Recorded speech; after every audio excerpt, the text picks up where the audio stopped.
Hello दोस्तों, welcome to my YouTube channel. दोस्तों मैं सोनू सर आपके सामने दोबारा हाजिर हूँ एक नई कंटेंट के साथ में। दोस्तों मैं आशा करता हूँ कि आप लोग बहुत अच्छे होंगे, आपकी तैयारी भी बहुत अच्छी चल रही होगी। आप लोगों ने ग्रामर का सारा कंसेप्ट रिवाइज कर लिया होगा। दोस्तों आज जो हम टारगेट करने जा रहे हैं वो एसएससी सीजीएल 2025 के एग्ज़ाम को टारगेट करेंगे। प्रीवियस ईयर क्वेश्चंस को मैं लेकर आया हूँ। आज एग्ज़ाम डेट है 11/09/2024। शिफ्ट नंबर 3 का ये पेपर है और इस पेपर शिफ्ट नंबर 3 यानी इवनिंग शिफ्ट का एग्ज़ाम है। और काउंटिंग के हिसाब से आज हमारा जाएगा सेट नंबर 11, सेट नंबर 9। रोज़ाना रात को 9 बजे हम आपके लिए एक पेपर सेट अपडेट कर देते हैं जो कि बिल्कुल ओरिजिनल एग्ज़ाम पैटर्न पर डिपेंड होता है। तो चलिए बिना समय गवाए हम अपने वीडियो को शुरू करते हैं। ये रहा क्वेश्चन नंबर 1। बोला गया है select the option of that can be used as one word substitution. Failing to give up proper care and attention. Proper किसी का ध्यान नहीं दे पा रहे हो और प्रॉपर किसी का अटेंशन नहीं दे पा रहे हो, उसको क्या बोला जाएगा? वाइल्ड का मतलब तो होता है जंगली यानी कि बीस्ट। कॉशियस का मतलब होता है सावधान, कोई अलर्ट हो। नेक्स्ट है प्रोवाइडेंट का मतलब भी क्या होता है? प्रोविडेंट का मतलब भी क्या होता है? जो काफ़ी ज़्यादा वॉचफुल हो, चालाक हो, मतलब समझदार हो। अच्छा, लैक्स का मतलब क्या होता है? किसी चीज़ को बिल्कुल ढीला छोड़ देना, मतलब ध्यान ना देना। तो यही इसका फाइनल आंसर है। किसी चीज़ पे आप ध्यान नहीं दे पा रहे हैं, पढ़ाई पे ध्यान नहीं दे पा रहे हैं, तो option number D will be my final answer. Next देखिए, अगला है हमारे पास में PQRS। आपको स्टोरी अरेंजमेंट करने के लिए आ गया है और स्टोरी अरेंजमेंट करने के लिए सबसे पहले आपको समझना पड़ेगा कि क्या दिया हुआ है स्टोरी के अंदर। कहाँ से शुरू करें यार सोनू? अच्छा एक चीज़ देखिए, इसमें कौन सा वर्ड ज़्यादा रिपीट हो रहा है? बी और सी। बाकी तो नहीं हो रहे ना, इनको साइड करिए। तो मेरे हिसाब से पहले एक बार ऐसे ट्राई करके देखते हैं। जो रिपीटेड ऑप्शन होता है उस पर ज़्यादा फोकस किया करें आप। मैं एग्जाम में यही पैटर्न अपनाता हूँ, मैं रिपीटेड ऑप्शन पे ज़्यादा फोकस करता हूँ। चलिए इट से मैं मान लेता हूँ सेंटेंस शुरू हो रहा है। It must have been a terrible shock for a girl. ये एक यंग गर्ल के लिए, एक युवा लड़की के लिए काफ़ी ज़्यादा धक्का देने वाली बात होगी, काफ़ी शॉकिंग बात होगी। Option C, they have been married a month just home for from their honeymoon. देखिए कि वो उनकी जो शादी हुई थी वो 1 महीने पहले हुई थी और आज वो अपने घर पर आ रहे थे। उसके बाद में क्या हुआ? Just as the guest was starting to arrive, Carnelli locked himself in to his bedroom and shot himself. जैसे ही गेस्ट आए और कार्नेले ने अपने आप को बंद कर लिया, गोली मार ली। अच्छा, उससे पहले कुछ ना कुछ अरेंजमेंट किया होगा, तो इसका मतलब हो सकता है a, a big fancy dress ball has arrange to celebrate their homecoming. देखिए आप कुछ ऐसे समझिए, दो कपल हैं, ठीक है, एक कपल है, एक पूरा ग्रुप है। ये अपने हनीमून के लिए बाहर गए हुए थे और जब वो वहाँ से लौटते हैं 1 महीने बाद में। अच्छा, अमीर लोग होते हैं उनके हनीमून बहुत लंबे लंबे चलते हैं, है ना। एक एक हफ्ते के लिए चले जाते हैं, 15-15 दिन के लिए विदेशों में घूमते रहते हैं। हम लोगों के तो शुरू होते से ही ख़त्म हो जाते हैं। तो 1 और 2। और थर्ड वाले में क्या बताया गया है यहाँ पर हमारे पास में? थर्ड वाले के अंदर बताया गया कि जब वो घर पे लौट कर आ रहा था, जब नया जोड़ा घर पे लौट कर आ रहा था, तो उनके स्वागत के लिए उन लोगों ने एक पार्टी रखी थी, फैंसी ड्रेस पार्टी। लेकिन होता क्या है उसके अंदर, पार्टी के अंदर, just as the guest were starting to arrive, कि गेस्ट घर पर आ रहे थे उसी समय जो कार्नेले था, कार्नेले नाम का जो व्यक्ति था, उसने अपने आप को कमरे के अंदर लॉक कर लिया और बेडरूम में जाकर खुद को गोली मार ली। तो ये कुछ अजीब सी घटना हुई थी उस महिला के साथ में। So option number C will be my final answer. बढ़ता हूं आगे की तरफ। क्वेश्चन नंबर नेक्स्ट, एक्सपर्टाइज का मतलब क्या होता है बताइए? कोई किसी फील्ड के अंदर काफी ज्यादा स्किल्ड है। क्लमसीनेस का मतलब क्या होता है? अनाड़ी, यानी कि नोवाइस। इग्नोरेंस का मतलब क्या होता है? अज्ञानी, ठीक है, जिसमें ज्ञान ना हो, तो अनवाइज कह सकते हैं, चालाक ना हो, अनवाइज। लैक का मतलब क्या होता है? कमी, शॉर्टेज होता है। प्रोफिशिएंसी का मतलब क्या होता है? किसी के पास कोई स्किल हो, किसी काम में वो एक्सपर्ट हो। तो यही हमारा फाइनल आंसर हो जाएगा, ऑप्शन नंबर 2 प्रोफिशिएंसी यानी कि एक्सपर्टाइज। बढ़ता हूं नेक्स्ट क्वेश्चन की तरफ। आपको क्या करना है? Identify the incorrect spelling. गलत स्पेलिंग का आपको चयन करना है कि इनमें से कौन सी स्पेलिंग जो है गलत है। तो बहुत ध्यान से देखेंगे। इसमें आपको मैं ये होमवर्क के लिए दे रहा हूँ। मेरे हिसाब से मैं एक बार चेक कर लेता हूँ और आप लोगों को इसमें एक छोटा सा होमवर्क दूंगा जिसको आप घर से करके लेकर आएंगे। देखिए, टम्बलर, टम्बलर की स्पेलिंग बिल्कुल करेक्ट है। कंटेनर, कंटेनर की स्पेलिंग बिल्कुल करेक्ट है। ऑफर्ड, ऑफर की स्पेलिंग बिल्कुल करेक्ट है। क्वेंच की स्पेलिंग गलत है, लेकिन इसकी सही स्पेलिंग आपको कमेंट बॉक्स में लिखनी है, जिससे मेरे को पता चलेगा कि भाई आप लोग पढ़ रहे हैं कि नहीं पढ़ रहे हैं। तो ये आप लोगों के लिए फॉरवर्ड किया गया क्वेश्चन है, इसको आप सॉल्व करिए। मैंने आंसर तो बता दिया है, लेकिन इसका डिटेल बताइए, इसकी राइट स्पेलिंग क्या है। So option number C will be my final answer. ठीक है, कमेंट बॉक्स में ज़रूर लिखिएगा, मुझे को समझ में आ जाएगा किसका कौन कौन पढ़ रहा है, कौन कौन नहीं पढ़ रहा। ऑफलाइन वाले बच्चे बोलते हैं सर हम तो वीडियो देख कर आ रहे हैं, है ना, अभी पता चलेगा। जिसने देखा होगा ना वो तुरंत ही आके आंसर बता देगा मॉर्निंग क्लास में, जिसने नहीं देखा होगा वो बैठे ही रहेगा। चलिए शुरू हो जाइए भैया। हमको क्या बनाना है, पैसिव वॉइस बनाना है। तो मस्ट हो गया एक्टिव वॉइस, मस्ट का पैसिव वॉइस क्या होता है, मस्ट बी। तो यही आंसर हो गया ऑप्शन नंबर 2। बाकी नहीं होंगे, कैन बी नहीं होता, हैज़ टू बी भी नहीं होता, और हैव टू बी भी नहीं होता। Option number 2 will be my final answer. Clear. बढ़ता हूँ आगे की तरफ, क्वेश्चन नंबर 6 पर। 6 में क्या दिया हुआ है इसको जान लेता हूँ मैं।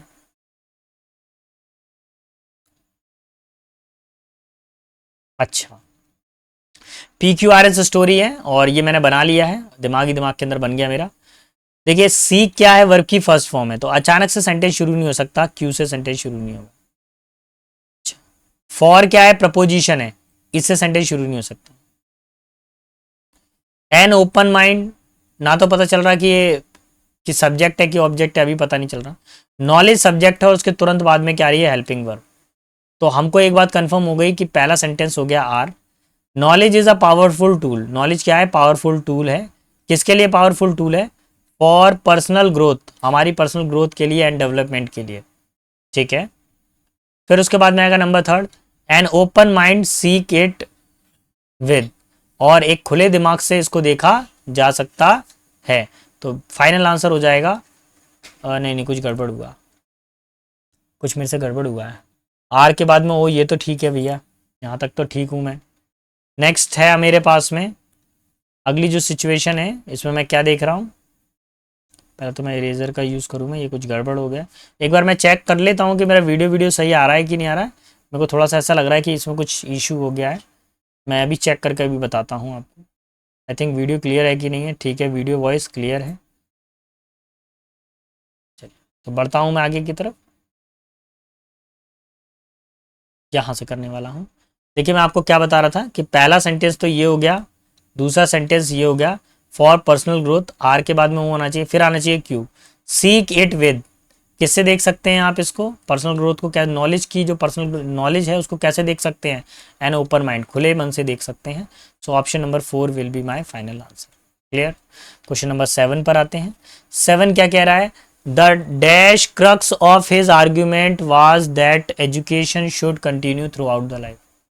अब जो वर्ड आया है इसके अंदर क्रक्स, इसका मतलब क्या होता है, क्रक्स का मतलब क्या था, किसी भी चीज का पूरा डिटेल, यानी कि उसका मेन जो सार क्या था, किसी भी चीज का समरी कह सकते हैं आप।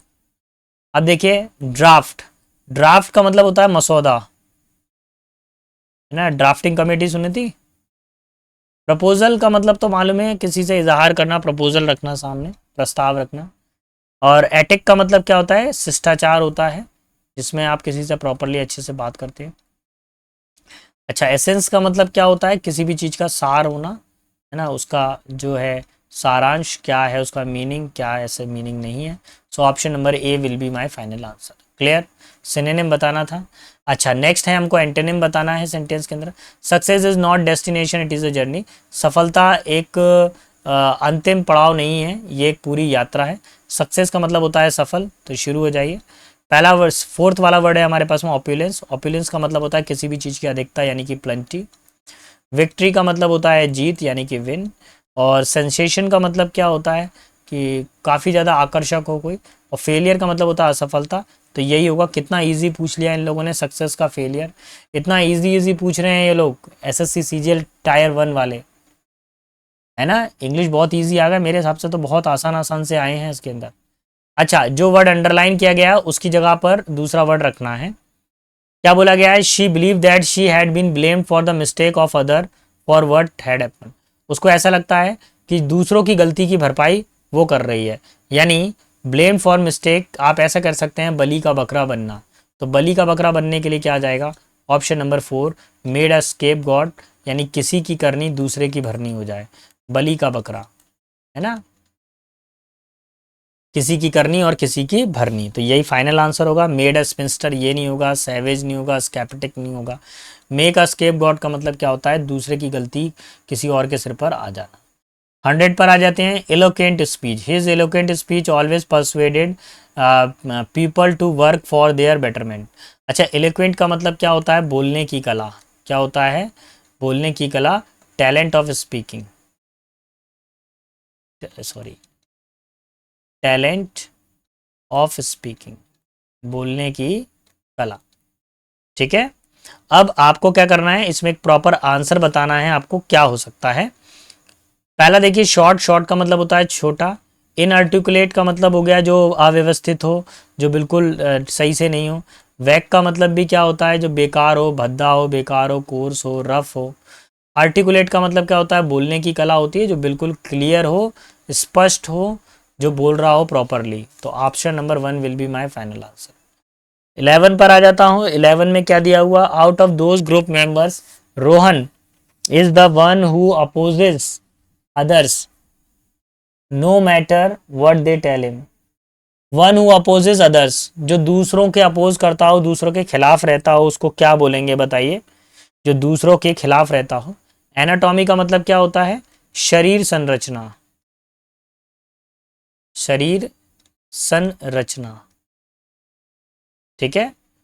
एग्नोस्टिक का मतलब क्या होता है, कि ऐसा व्यक्ति जो दूसरों को राह दिखाएगा, नायक हो। प्रोटोगेनिस्ट का मतलब क्या होता है, इसका मतलब भी क्या होता है, मेन कैरेक्टर, किसी भी कहानी का मेन कैरेक्टर या हीरो कह सकते हैं आप। और एंटागोनिस्टिक का मतलब क्या होता है, जो दूसरों की खिलाफत रहता है, रेबेल हो, जो विद्रोह करता हो, दूसरे के खिलाफ रहता हो, शत्रु हो। तो option number 2 will be my final answer, यही फाइनल आंसर है। नंबर 12 पर आ जाते हैं। ऑल द शेफ, भैया क्या करना है, करेक्ट स्पेलिंग बतानी है बस। All the chefs in the world are famous because of their skill. सारे जो शेफ हैं संसार के अंदर फेमस होते हैं किसके लिए, उनके खाना बनाने की कला के लिए। सो option number 4 culinary skill.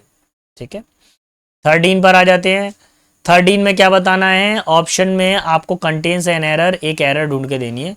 Solutions to the country interior problem are still a long way away, long way away. अगर भारत की जो आंतरिक जो प्रॉब्लम है उनका सोल्यूशन ढूंढना बड़ा मुश्किल होता है, अभी भी बहुत दूर है। तो इंटीरियर नहीं होगा, क्या होगा, इंटरनल, आंतरिक समस्याएं। ठीक है। तो ये वर्ड वाला दिया हुआ था, वर्ड के ऊपर बेस्ड एरर थी ये ग्रामेटिकल एरर नहीं कहेंगे इसको, वर्ड बेस्ड एरर कहेंगे, यही फाइनल आंसर है। अच्छा, क्वेश्चन नंबर 14 पर आ जाइए। देखिए, मैं हर वीडियो में बार बार कहता हूँ, जो पिछली बार जो मैंने वोकैब प्रोवाइड की थी उसी में से 2024 के एग्जाम में देखने को मिली है वोकैब, और हर सेट में से वर्ड आ रहा है उसके अंदर। आपको ऐसा लगेगा सर पता नहीं कितनी लंबी लंबी फेंकते हैं, हमेशा यही कहते रहते हैं वीडियोस में से आता है कि नहीं आता है। बेटा जाकर मेरे सारे पीडीएफ चेक करो, आपको खुद विश्वास होगा, जो कंटेंट प्रोवाइड किया गया उसी में से डेटा आया है ना। टेलीग्राम चैनल का लिंक लगा हुआ है, जाइए चेक करिए उसके अंदर, टेलीग्राम चैनल पर जाइए और उसके बाद में फाइल्स में जाइए, फाइल्स में जाके वीडियो को चेक करिए, आपको कंफर्म मिल जाएगा, पीडीएफ वगैरह सब अवेलेबल है। अच्छा, ब्रिटल का मतलब क्या होता है, जैसे इसको बोलते हैं मतलब जो बहुत नाजुक हो, तुरंत ही टूट जाए, है ना। जैसे कि आपने ग्लास देखा है, कांच, कांच तुरंत ही टूट के बिखर जाता है, ऐसा। अलूफ का मतलब क्या होता है, किसी को अलग कर देना, सेपरेट कर देना, अलग कर देना। अच्छा, डेलिकेट का मतलब भी क्या होता है, नाजुक होता है, लेकिन ये क्या करता है, किसी की पर्सनैलिटी को बताता है, किसी की अगर विनम्र पर्सनैलिटी हो तो उसको बताएगा। अच्छा, रीसाइलेंट का मतलब क्या होता है, रेसिलेंट का मतलब होता है कि कोई चीज़ क्या हो, कैसी लचकदार हो। रेसिलेंट का मतलब क्या होती है, कोई चीज़ क्या हो, फ्लेक्सिबल हो, जैसे कि रबड़। ठीक है, फ्लेक्सिबल हो। अच्छा, क्रंची का मतलब क्या होता है, ये कुरकुरे जैसा होता है, आपने कुरकुरे वगैरह खाते हैं ना, तो कोई चीज़ कुरकुरे जैसी होगी तो ये क्या कहलाती है, क्रंची कहलाती है। आप समझिए ध्यान से। जैसे लेस खा रहे हैं, कई बच्चे कुरकुरे खाते हैं, लेस खाते हैं, बाहर का खाना बेटा कम खाया करो, बीमार पड़ जाते हैं। हमारी क्लास में भी कई ऐसे बच्चे हैं जो सिर्फ ब्रेकफास्ट के नाम पर क्या करते हैं, कुरकुरे खाते हैं, लेज़ खाते हैं, कभी कभार ठीक लगता है, लेकिन अगर आप रेगुलरली बेसिस पे इसको खाओगे तो बोतलें चढ़ती हैं, फिर होश में आने के लिए क्या कर चढ़ती हैं, बोतलें चढ़ानी पड़ती हैं। तो समझिए ध्यान से। ग्लास क्या होता है, टूट कर बिखर जाता है, ये भी नाजुक होता है। वहीं पर फ्लेक्सिबल एक रबड़ है, रबड़ को आप तोड़ नहीं सकते, वो केवल खिंचती है। तो option number 2 will be my final answer. हालांकि नाजुक तो वो भी है, रबड़ तो वो भी सॉफ्ट होती है, लेकिन वो क्या है, खिंचती है। Option number 2 will be my final answer. बढ़ता हूँ आगे की तरफ, क्वेश्चन नंबर 15 पर आता हूँ, और 15 वाला क्या कह रहा है जान लेता हूँ। वाज बीइंग वर्ब की थर्ड फॉर्म। पैसिव वॉइस में मेरे पास क्या दिया हुआ है, वाज दिया हुआ है और वर दिया हुआ है, प्लस बीइंग दिया हुआ है, और कौन सी फॉर्म है, वर्ब की थर्ड फॉर्म है। एक्टिव वॉइस जब मैं बनाऊंगा तो पहले मेरे पास में वाज या वर आ जाएगा, और उसके बाद में मैं यूज़ करूँगा वर्ब की फोर्थ फॉर्म का।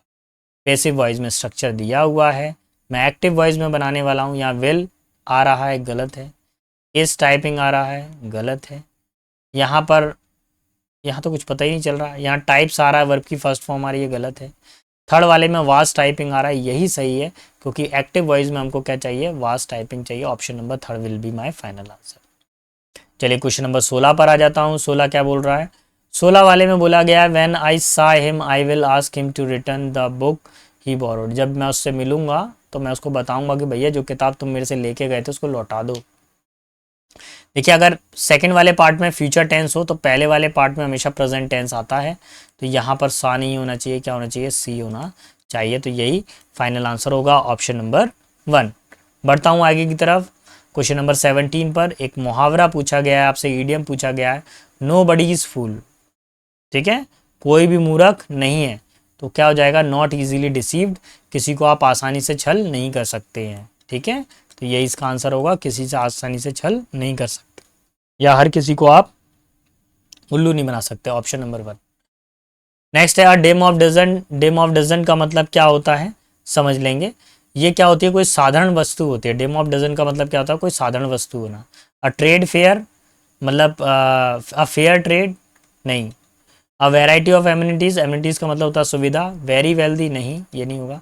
Something common and not special, जो क्या हो, साधारण हो। ठीक है, क्या हो, कैसा हो, बिल्कुल साधारण सा कोई हो, तो उसको क्या बोलेंगे, अ डेम ऑफ डजन बोलेंगे। Option number 1 clear. बढ़ता हूँ आगे की तरफ, क्वेश्चन नंबर 19 पर। 19 में वर्ड दिया हुआ है पैरामाउंट। पैरामाउंट का मतलब क्या होता है, कोई व्यक्ति क्या हो, सर्वोच्चता पर बैठा हुआ हो, बिल्कुल हाईएस्ट रैंक पर बैठा हुआ हो। ट्रिवियल का मतलब क्या होता है, कोई बिल्कुल लास्ट रैंक पर हो, मिनिमल हो, यानी कि तुच्छ हो, छोटा सा हो। कोलेटरल का मतलब क्या होता है, किसी दूसरे का हेल्प करने वाला, सहायक कह सकते हैं, हेल्पिंग कह सकते हैं आप। इन्फीरियर का मतलब क्या होता है, किसी से जो जूनियर हो, छोटा हो। अच्छा, सुप्रीम का मतलब क्या होता है, हाईएस्ट रैंक का, हाईएस्ट पोजीशन का। तो option number 4 will be my final answer. Clear. चलिए क्वेश्चन 19 पर आता हूँ। 19 वाले में क्या दिया हुआ है, इसको समझेंगे हम लोग। They secret decide to leave the town. उन्होंने सीक्रेट डिसाइड किया शहर को छोड़ने के लिए। सीक्रेट नहीं, ये एडवर्ब का एरर है, सुनने से ही आपको पता चल रहा होगा। सीक्रेटली, उन्होंने सीक्रेटली जो है शहर को छोड़ने का फैसला लिया। सो option number 4 will be my final answer. Adverb chapter का एक क्वेश्चन गारंटेड आ रहा है हर 2-3 सेट के बीच में, तैयार रहिएगा इसके लिए। चलिए, तो भाई हम लास्ट सेशन में आ चुके हैं, लास्ट क्वेश्चंस पर आ चुके हैं। अभी तक हमने 20 क्वेश्चंस को सॉल्व किया है। अगर आपको मेरा पढ़ाना पसंद आ रहा है, अगर आपको मेरे पढ़ाने की स्पीड पसंद आ रही है, क्वालिटी ऑफ कंटेंट पसंद आ रहा है, तो प्लीज़ मेरे चैनल को लाइक शेयर सब्सक्राइब करना ना भूलिएगा। और अगर इतना नहीं कर पा रहे हैं, टेंशन ना लें, एटलीस्ट कमेंट बॉक्स में कितने मार्क्स आए हैं वो ज़रूर लिखिएगा। ठीक है, now we have mister X as the president of India. अब हमारे पास में भारत के जो प्रेसिडेंट है वो कौन है, मिस्टर एक्स है। It has come as a surprise, यह हमारे लिए कैसा आया है, सरप्राइज वाली बात है। Dash schedule tribe, surprise to the, it has come, वो कहाँ से आए हैं, शेड्यूल ट्राइब से हैं, तो सरप्राइज 2 हो जाएगा, ऑप्शन नंबर 4। ठीक है, who are dash the most marginal group of the country. देखिए, शेड्यूल ट्राइब यानी एसटी जो वर्ग होता है, अनुसूचित जनजाति, ये क्या है, ऐसा वर्ग है जिसके ऊपर सरकार ज़्यादा ध्यान नहीं देती है, और अगर ध्यान देती भी है सरकार, सहायता करती है हमारा जो कानून है उनको सहायता करता है, लेकिन सहायता उतनी पहुंच नहीं पाती है। अभी भी हमारे कुछ भाई हैं, कुछ जो हमसे पिछड़ रहे हैं, हमको अपने पूरे परिवार को, हमको अपने सभी भाइयों को एक साथ लेकर आना है, ठीक है। तो फिर क्या बोल रहे हैं यहाँ पर, इस कंडीशन में क्या मिल रहा है हमको, देखिए क्या बोल रहा है, who are among the most marginal, जो बाकी जो जातियां हैं उनमें से सबसे जो एक ऐसा वर्ग समझ लीजिए जिसके अभी ज़्यादा विकास नहीं हुआ है, वो हमारे पास में एसटी ग्रुप होता है। नेक्स्ट हमारे पास में the Adivasis of India, Bharat के आदिवासी हैव बीन डैश सोशली, इनको क्या किया गया है, समाज से क्या कर दिया गया है, बिल्कुल अलग कर दिया गया है। सोशली, इकोनॉमिकली, धन से भी, कल्चरली, कल्चर से भी थोड़ा डिफरेंट हो जाते हैं ये, तो इनको क्या किया गया, अलग अलग हटाया गया, मार्जिनल किया गया। मार्जिनल का मतलब क्या होता है, अलग अलग करना। सेंसर्ड नहीं करेंगे, अफलिक्टेड नहीं किया गया, एलिवेटेड बढ़ाया नहीं गया है, क्या किया गया, इनको थोड़ा सा पीछे हटाया गया है। डिस्पाइट वेरियस एफर्ट, कई सारे प्रयास करने के बावजूद भी, taken by the government of India, Bharat सरकार के द्वारा कई सारे प्रयास करने के बावजूद भी, दे आर स्टिल अंडर, वह अभी भी किस चीज़ में है बताइए, अभी भी क्या एबेंडेंस है उनके पास में, बहुत सारी वस्तुएं नहीं है। क्या नदी के अंदर है वो लोग, नहीं है। क्या जंगल में है, नहीं है। वो क्या है, अभी भी गरीब हैं। आप लोग देखते हैं ना, कई सारे मजदूर आते हैं, घर मकान बनाने वाले आते हैं, तो कैसे कैसे बेचारों को, उनको खुद का तो घर मकान कुछ होता नहीं है, कहीं टेंट लगा लेते हैं, कहीं कुछ कर लेते हैं, बस वो खाना खाते हैं और खा के सो जाते हैं, बस उनके पास खुद का ऐसा कुछ बैंक बैलेंस होता नहीं है, या खुद का एक 4 दीवारी घर मकान नहीं होता है, बड़ा मुश्किल होता है उनके लिए। देयरफॉर